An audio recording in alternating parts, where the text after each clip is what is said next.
जय सीताराम बंधु आपण मानक अनेक अनेक स्वागत जनाऊँगी आपणकर चैनल विश्वज्योति चैनल तरफ हे मोर प्रिय भगवान श्रोता बंधुगण आज पुणी एक छोट प्रयास आरंभ करुच्ची गोस्वामी तुलसीदास श्रीरामचरित मानस अति सुंदर एक अध्याय सुंदर एक वार्ता जीवन को सरस सुंदर कर दिए शिक्षा भी मिले ज्ञान मिले से सुंदर कथा गोस्वामी तुलसीदास कृत श्रीरामचरित मानस प्रभु श्रीराम से जो वार्ता देते सारा जगत को शिक्षा करने शिक्षा लाभ करने से रही संबंध कि परिवार भितर संबंध रही सब त्याग प्रतीक रही गोटी गोटी कर प्रांजल भाव बुझा जाइए गोस्वामी तुलसीदास सुंदर भाव ये रामचरित मानस को श्रीरामचरित मानस को सुंदर भाव कहते प्रांजल लिखिं ये देवदेव महादेव गुरु हिसाब से सब कहते तुलसीदास को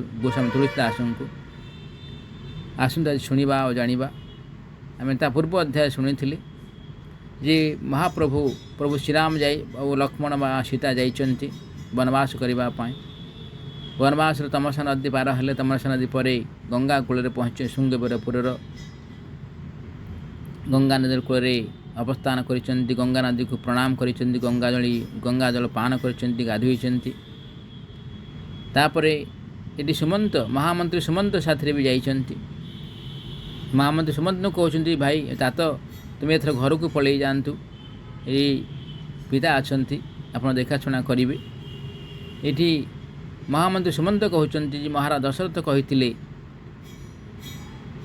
महाराज दशरथ कौन कही ना तुमको बण जंगल बुलेकी तापर घर को नापी मत आदेश देते तेणु तुम्हें तुम सांगे पलि आस ताहले मत भल लगे ये कथा शुणिला प्रभु श्रीराम कौन कहते कि उत्तर दौरान आम शुणा और जाना ता पूर्व प्रभुंर से दिव्य नाम को स्मरण करवा आसतु बंधु प्रेम मुदित मन से कहो राम राम राम श्री राम राम राम श्री राम राम राम श्री राम राम राम श्री राम राम राम प्रेम मुदित मन से कहो राम राम राम श्री राम राम राम श्री राम राम राम श्री राम राम राम माता पिता बंधु सखा सभी राम नाम माता पिता बंधु सखा सभी राम नाम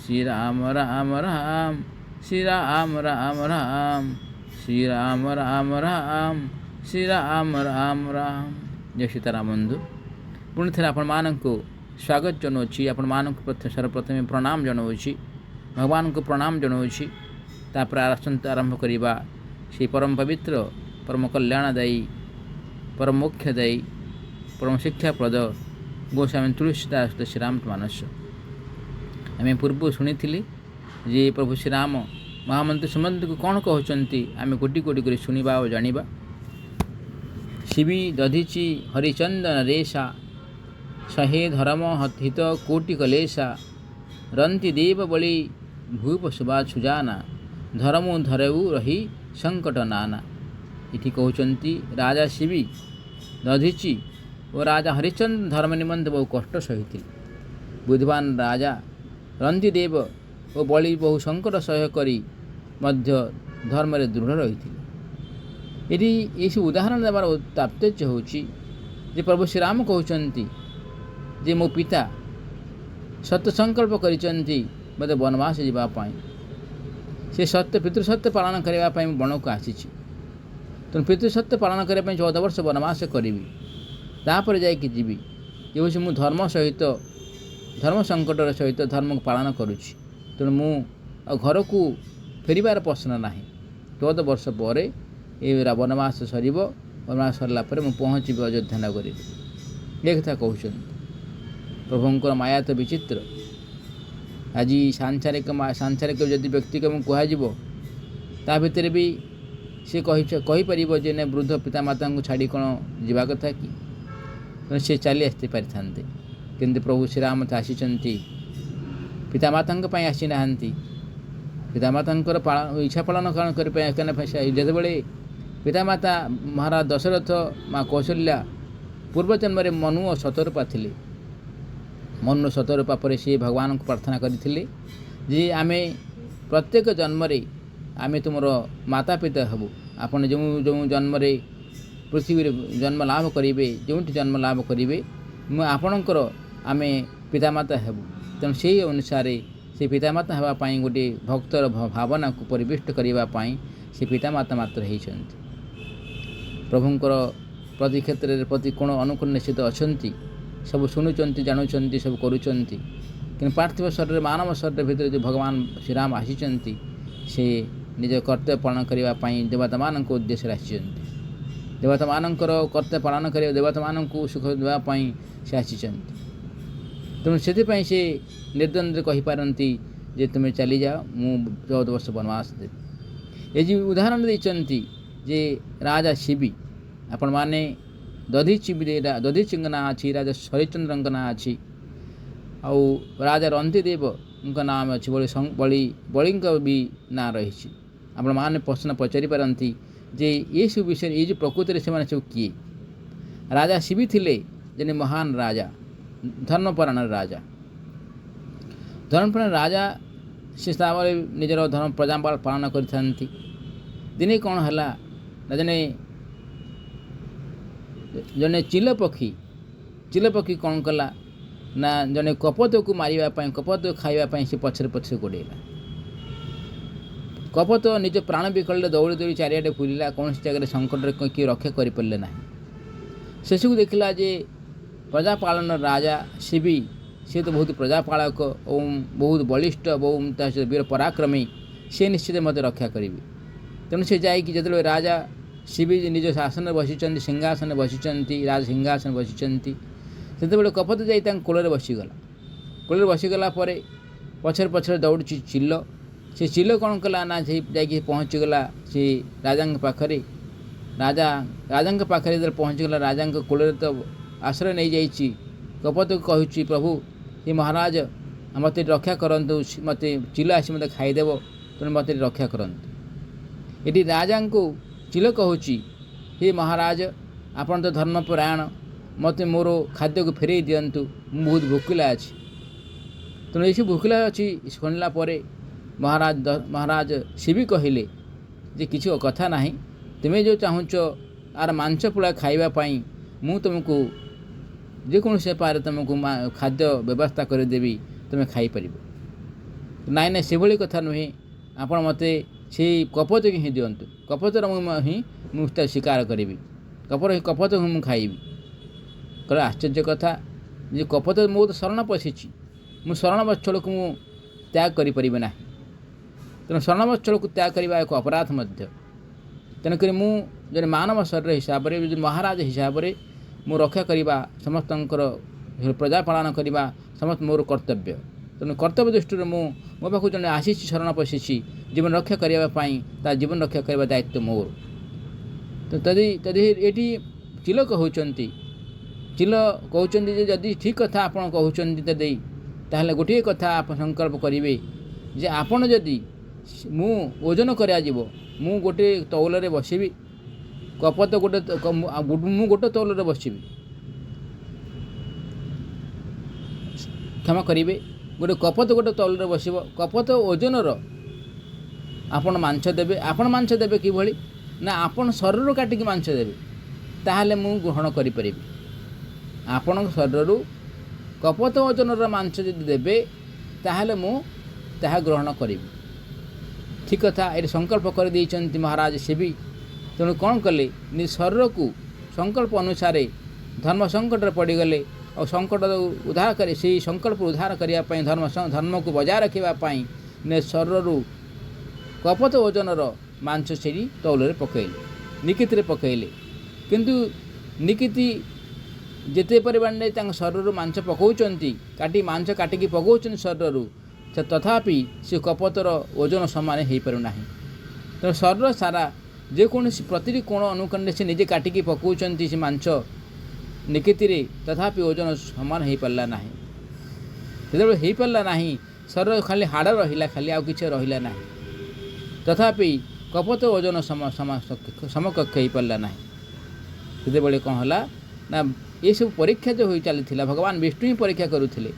भगवान विष्णु कौन कले ना से चिलरूपी जो होते चिल होती भगवान विष्णु प्रसन्न हेले देखा दर्शन देले पुण्य अथरे कौन कले ना धन्य कहले धन्य हे महाराज से भी तुम सत्य संकल्प अति धन्य तेणुक आपण हुए महान राजा महान श्रेष्ठ राजा तेणुक से कौन कले तुम्हें जो सत्य संकल्प कर धर्म प्राण देखीच तेणुक आप धन्य धन्य ही तापर कौन है ना ये सब देखला भगवान विष्णु प्रसन्न हो शरीर पुणी जमी मांस बाहर था शरीर को सुंदर करदेले ये कपत चलीगला कपत से भी चलीगला तेणु ये सब थिला सत्य संकल्प भगवान प्रभु श्रीराम महाराज शिवी कथा ये भाव में कहले शिवी भली निज धर्म संकट सत्य संकल्प धर्म संकट उधार उपरी नहांती धर्म संकट बाहरी नहांती से भली कथा मु आपन कहूँ ये होती महाराज शिवी कथा आपन सम्यक भाव कहली आम आउ शुणा जे दधीची कथा दधीची होती मुनि थिले महर्षि थिले त्रिकालज्ञ थिले से भगवान विष्णुंकर भक्त थिले दधीची कथा आपण मानक कहबी तापर आम शुणा और जाना जे दधीची प्रकृत में किए दधीची होती तपस्वी और महातुकादर्शी से भगवान विष्णुंकर भक्त दिने कौन है ना वृतासुर को मारिबापाई वृतासुर को मारिबापाई कौन कले ना वृतासुर एत बलवान थिला से भगवान विष्णु भक्त भी थिले वृतासुर एत बलवान थिले जहाँफल कि असुर मान सहित इंद्र को से बर्तमान से अनेक परास्त कले तेणु इंद्र कौन कले ना देखिले जे परास्त मु बारंबार हो भगवान विष्णु के पाखक गले भगवान विष्णु कहले जो गोटे काम कर से वज्र ही मर वृतासुर वज्र ही मर वज्र सारा प्रभु को पचारे इंद्रदेव जे वज्र आम कौटू आणबू वज्र किभली हम ना गोटे काम कर ना मुनि दधीची महर्षि दधीची अच्छा पृथ्वी तो तांके पाखक जाओ से तुमको तांकर शरीर जो हाड़ बाहर अस्थि बाहर से हस्ती तुम से वज्र तैयारी हो तेणुक अविलंबे कौन कले ना देवता माने तो स्वार्थपर निज स्वार्थपाई से जहाँ कि बलि दे पारती तेणु से महाराज इंद्रदेव कौन कले ना दधीची आश्रम में पहुँचले दधीची कहले प्रणाम कले प्रणाम करी पाखे संकल्प कले जे आपण गोटे काम करेंगे आपण शरीर देवे आप शरीर जो हाड़ बाहर अस्थि बाहर से अस्थि भी कौन हम ना वज्र तैयारी कर से वज्र करा द्वारा वज्र द्वारा से हम कौन ना वृतासुर मर तेणुक अगस्त्य मुनि को सत्य संकल्प करने पड़े अगस्त्य मुनि कहले ठीक अच्छे तुम जो इच्छा मु अस्थि गले भगवान जी कहते मु अस्थि गले जदि से वज्र हो पार मो शरीर को त्याग करदेवी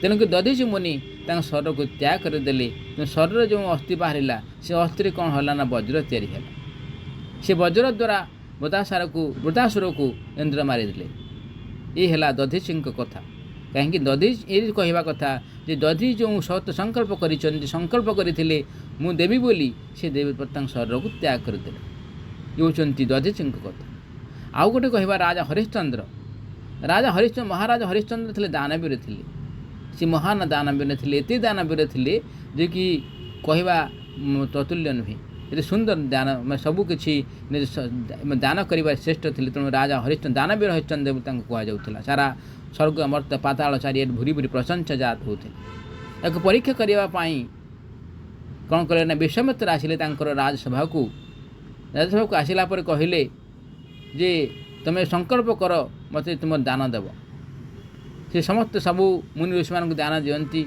विश्वामित्र को दान देवाई से सत्य संकल्प कले कहले सत्य संकल्प कर सारापर कहले तुम राज्य को मत देदेव हाँ ठीक अच्छे मु राज्य को मुझे देदेवी राज्य देला आम दान कला दक्षिणा में देवा पड़ो दान तो देले देले दक्षिणा में देवा आवश्यकता हो गोटे परंपरा आम हिंदू परंपरा रही तेणु कहले ठीक है तुम्हें बर्तमान तो राज्य को आम मत दान देदेल तो दक्षिणा कि देव दक्षिणा तो दक्षिणा देवाई कहले दक्षिणा करने पड़े कहले जो मु राजा हरिश्चंद्र राणी आउ शिवी ये सब राणी आ पुत्र को कौन कले ना बिक्री करने गले बिक्री करदेला से कौन करेंगे ना दान दक्षिणा देवे विश्वामित्र तेणुक सभ्या राणी सभ्या कौन कले ना ଦେଇକି ବିକ୍ରି ହେଇଗଲେ ଗୋଟେ ସାଧବ ଘରେ ବ୍ରାହ୍ମଣ ଘରେ। ସେ ଏଭଳି ଭାବରେ ପୁତ୍ରକୁ ମଧ୍ୟ ତା ପାଖରେ ରଖିଲେ, ତାଙ୍କ ପାଖରେ ଏଭଳି ବିକ୍ରି ହେଇ ତାଙ୍କର ଯେଉଁ ଅର୍ଥ ଉପାର୍ଜନ ହେଲା ଦକ୍ଷିଣା ଆକାରରେ ଦେଲେ। ଦକ୍ଷିଣା ବି ମଧ୍ୟ ଏଭଳି ଦେଇପାରିଲେ ନାହିଁ, ଯେଭଳି ସମ୍ମୁଖ ହେଇପାରିଲା ନାହିଁ। ରାଜା ହରିଶ୍ଚନ୍ଦ୍ର କ'ଣ କଲେ, ଶ୍ମଶାନର ଜଗୁଆଳି ଭାବେ କାମ କଲେ। ଜଗୁଆଳି କାମ କରି ବର୍ତ୍ତମାନ କ'ଣ କଲେ ନା ସେଥିରୁ ଯେଉଁ ଉପାର୍ଜନ ହେଉଛି ସେ ଦେଉଛନ୍ତି। ତ ଏଇଭଳି ଭାବରେ ସଙ୍କଟ ଆସି ପହଞ୍ଚିଛି। ଏଠି ଫୁଲ ତୋଳିବା ପାଇଁ ପୁଅ ଯାଇଛି, ଫୁଲ ତୋଳିବା ପାଇଁ ଯାଇଛି। ଫୁଲ ତୋଳିବା ଭିତରେ ସାପ କାମୁଡ଼ି ଦେଇଛି। ସାପ କାମୁଡ଼ିବା ଭିତରେ ସଭ୍ୟା କ'ଣ କଲେ, ପୁତ୍ରକୁ ନେଇକି ଶ୍ମଶାନକୁ ଯାଇଛନ୍ତି। ଶ୍ମଶାନରେ ଦେଖିଛନ୍ତି ଯିଏ ଶ୍ମଶାନକୁ ଜଗିଛନ୍ତି ସେ ହେଉଛି ରାଜା ହରିଶ୍ଚନ୍ଦ୍ର। ଚିହ୍ନି ପାରୁନାହାନ୍ତି। ରାଜା ହରିଶ୍ଚନ୍ଦ୍ର କହିଲେ ଯେ ମୋ ପାଖକୁ ଯିଏ ଆସିବ, ଯିଏ ବର୍ତ୍ତମାନ ଏଠି ସଂସ୍କାର କରିବ, ସେ ମୋତେ କିଛି ଦାନ ଦେଲା ପରେ, କିଛି ପ୍ରାପ୍ୟ ଦେଲା ପରେ ହିଁ ସଂସ୍କାର କରିପାରିବ। ଏ ସଂସ୍କାର କରିବା ପାଇଁ ସେ ତାର ନିଜର ଯେଉଁ ଥିଲା ପାଖରେ କ'ଣ ଟିକେ ଥିଲା ସେ ଦେବା ପାଇଁ କହିଲେ। ଜାଣିପାରିଲେ ଯେ ମହାରାଜ ହରିଶ୍ଚନ୍ଦ୍ର ଜାଣିପାରିଲେ ଇଏ ହେଉଛି କିଏ ନୁହେଁ, ସେ ହେଉଛି ସ୍ତ୍ରୀ। ଏଇଭଳି ସଙ୍କଟ ପରିସ୍ଥିତିରେ ଏ ସଙ୍କଟ ଉଦ୍ଧାରିବା ପାଇଁ ଯେଉଁ ଧର୍ମ ସଙ୍କଟ ରହିଛି, ଧର୍ମ ସତ୍ୟ ପାଳନ କରିବା ପାଇଁ ଭଗବାନ ଅବତାର ନେଲେ, ଜଣେଇଲେ। ବିଶ୍ୱାମିତ୍ର ଆସି ପହଞ୍ଚିଲେ, ଦେବରାଜ ଇନ୍ଦ୍ର ଆସି ପହଞ୍ଚିଲେ, ତମ ପୂର୍ବରୁ ପ୍ରଶଂସା କଲେ, ସେ ତାଙ୍କୁ ସ୍ୱର୍ଗକୁ ନେଇଗଲେ। ଏ ହେଉଛି ରାଜା ହରିଶ୍ଚନ୍ଦ୍ରଙ୍କ ବିଷୟରେ ଆପଣ କମ୍ କହିଛି, ଅଧିକା କିଛି କହିପାରି ନାହିଁ। ତେଣୁ ଆପରେ ରହିଛି ଆପଣଙ୍କ ପାଖରେ ଆମେ ଶୁଣିବା ଯେ ରାଜା ରନ୍ତିଦେବ, ବୁଦ୍ଧିମାନ ରାଜା ରନ୍ତିଦେବ। ରନ୍ତିଦେବ ମଧ୍ୟ ସେ ମହାନ ରାଜା ଥିଲେ, ମହାନ ବୁଦ୍ଧିମାନ ଥିଲେ ରାଜା। ସେ ତାଙ୍କୁ ବର୍ତ୍ତମାନ ଏଭଳି କରାଗଲା ଯେ ବର୍ତ୍ତମାନ ସେ ସବୁ ନିଜର ସର୍ବସ୍ୱ ତ୍ୟାଗ କରିଦେଲେ। ତାଙ୍କ ପାଖରେ କିଛି ବି ରହିଲା ନାହିଁ, ସବୁକିଛି ଦେଇଦେଲେ। ସବୁ ଯାହା ଥିଲା ତାଙ୍କ ପାଖରେ, ଯାହା କିଛି ଥିଲା ସବୁ ଦେଇଦେଲେ। ଖାଦ୍ୟ ବସ୍ତ୍ର ମଧ୍ୟ ଦେଇଦେଲେ, କିଛି ଖାଇବାକୁ ମଧ୍ୟ ପାଇଲେ ନାହିଁ। ଏ ହେଉଛି ରନ୍ତିଦେବଙ୍କର ସତ୍ୟ ସଂକଳ୍ପର ଭାଷା। ସତ୍ୟ ଭାବରେ ନିଜ ସବୁକିଛି ପରିତ୍ୟାଗ କରିଦେଇଛନ୍ତି। ଆଉ ବଳି କଥା କୁହାଯିବ, ମହାରାଜ ବଳି ମଧ୍ୟ ସେଭଳି ଜଣେ ରାଜା ଥିଲେ, ଯିଏକି ଭଗବାନ ବିଷ୍ଣୁ ବାମନ ଅବତାରରେ ଆସି କ'ଣ କଲେ, ତାଙ୍କଠାରୁ 3 ପାଦ ଭୂମି ମାଗିଲେ। 3 ପାଦ ଭୂମି ମାଗିବା ପାଇଁ ତାପରେ ଭଗବାନ 3 ପାଦ ଭୂମି ଯାଇଛନ୍ତି, ସଂକଳ୍ପ କରିଛନ୍ତି ଯେ 3 ପାଦ ଭୂମି ଦେବି ବୋଲି। ଏଠି ଗୁରୁ ଶୁକ୍ରାଚାର୍ଯ୍ୟ କହିଛନ୍ତି ଏ ହେଉଛି ପ୍ରକୃତିରେ ଇଏ ବ୍ରାହ୍ମଣ ରୂପେ ଆସିଛନ୍ତି, ବ୍ରାହ୍ମଣ ଦେଖାଯାଉ, ବ୍ରାହ୍ମଣ କୁମାର ଦେଖାଯାଉଛି, ପ୍ରକୃତିରେ ବ୍ରାହ୍ମଣ କୁମାର ନୁହନ୍ତି, ସେ ହେଉଛନ୍ତି ଭଗବାନ ବିଷ୍ଣୁ। ଏଠି ମନା କଲେ, ଶୁକ୍ରାଚାର୍ଯ୍ୟ କହିଲେ ତୁ ବର୍ତ୍ତମାନ ଏଭଳି କାମ କରନା, ତୋର ସବୁକିଛି ନେଇଯିବେ। ଏଭଳି ବାମନ ମାୟା ଅବତାର ଆସିଛନ୍ତି। ଏଠି କ'ଣ କହିଲେ ନା ବଳି ମହାରାଜ କହିଲେ ମୁଁ ତ ସତ୍ୟ ସଂକଳ୍ପ କରିସାରିଛି, ପାଟିରେ ଖୋଲି ସାରିଛି ଦେବି ବୋଲି, ତୁମେ ଏଥିରେ ପରିବର୍ତ୍ତନ ନାହିଁ, ପଛକୁ ଫେରିବି ନାହିଁ। ଯଦି ନ ଫେରିବି, ଯଦି ଫେରିଯିବି ତାହେଲେ ନରକରେ ପଡ଼ିବି। ତେଣୁ ମୁଁ ଯାହା କହିଛି ସେ ଯଦି ନେବା କଥା, ଭଗବାନ ବିଷ୍ଣୁ ହୋଇ ଯଦି ମୋତେ ମାଗୁଛନ୍ତି, ତାହେଲେ ମୁଁ ଦେବା ପାଇଁ କାହିଁକି ପ୍ରସ୍ତୁତ ହେବି ନାହିଁ। ସବୁ ତ ତାଙ୍କରି ଜିନିଷ, ଯାହା ମୋ ପାଖରେ ସେ ତାଙ୍କରି, ଭଗବାନ ବିଷ୍ଣୁଙ୍କର ସବୁ ତ ମାୟା, ବିଷ୍ଣୁଙ୍କର ସବୁ ସମ୍ପତ୍ତି। ତେଣୁ ତାଙ୍କୁ ମୁଁ ଦେବାର ମୁଁ କିଛି ଭୁଲ କରିବି ନାହିଁ। ତେଣୁ ସେ ସତ୍ୟ ସଂକଳ୍ପ ପାଳନ କରିଛନ୍ତି ବଳି ମହାରାଜ।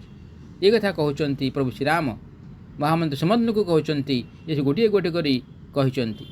ତେଣୁ ବହୁ ସଙ୍କଟ ପରେ ମଧ୍ୟ ସେ ସହକରୀ ଧର୍ମରେ ଦୃଢ଼ ରହିଥିଲେ। ଏସବୁ କିଏ ନା ରାଜା ଶିବି, ଯଧିଷ୍ଠି, ରାଜା ହରିଶ୍ଚନ୍ଦ୍ର, ବୁଦ୍ଧିମାନ ରାଜା ରନ୍ତିଦେବ ଓ ବଳି ମହାରାଜ। ତେଣୁକରି ମୁଁ ମୋର ଧର୍ମ ବହୁ ସଙ୍କଟ ପଡ଼ିଲେ ମଧ୍ୟ ମୁଁ ଧର୍ମ ସଙ୍କଟରୁ କାହିଁକି ଓହରିବି ବୋଲି କହୁଛନ୍ତି, କହିବାର ଏ ଉଦାହରଣ ଦେଇଛନ୍ତି। ଆମେ ଆଜି ଶୁଣିଲେ ମହାନ ତ୍ୟାଗପୂତ ମହାରାଜଙ୍କୁ, ମୁନି ଋଷିମାନଙ୍କୁ ସୁନ୍ଦର ଭାବରେ ଆମର ଧର୍ମୀୟ ପରମ୍ପରା, ହିନ୍ଦୁ ସଂସ୍କୃତ ପରମ୍ପରାର ତ୍ୟାଗର ପ୍ରତୀକ, ତ୍ୟାଗର ସୀମା ନାହିଁ କୌଣସି କ୍ଷେତ୍ରରେ। ଏଭଳି ମହାନକୁ ଆମେ ପ୍ରଣାମ କରିବା, ଆମେ ତାଙ୍କର ଆଶୀର୍ବାଦ ନେବା ସେଇ ତ୍ୟାଗର ପ୍ରତିମନ୍ତ ପ୍ରତୀକମାନଙ୍କୁ। ଏଠି ପ୍ରଭୁକୁ ବିରାମ ଦେବା। ଗୋଟିଏ ଟପିକ୍ରେ ଆମେ ରହିଗଲେ। ଆସନ୍ତାକାଲି ସୁନ୍ଦର ସନ୍ଧ୍ୟାରେ, ସୁନ୍ଦର ସମୟରେ ଆପଣମାନଙ୍କ ସହିତ କଥୋପକଥନ ହେବା ଆଉ ଏକ ବିଷୟରେ। ଆପଣମାନେ ଯଦି ଅନ୍ୟ କୌଣସି ବି ଜାଣିବା ପାଇଁ ଚାହୁଁଛନ୍ତି, ନିଶ୍ଚିତ ଭାବେ ମୋତେ ପ୍ରଶ୍ନ ପଚାରି ପାରିବେ। ମୁଁ ତାହା ନିଶ୍ଚିତ ଭାବେ ମୋ ବ୍ୟବସ୍ଥା ଅନୁସାରେ ମୁଁ ଆପଣଙ୍କୁ କହିପାରିବି। ଏଥିପାଇଁ ରହୁଛି ନମସ୍କାର। ଜୟ ଜଗନ୍ନାଥ, ଜୟ ସୀତାରାମ, ଜୟ ସୀତାରାମ, ଜୟ ସୀତାରାମ।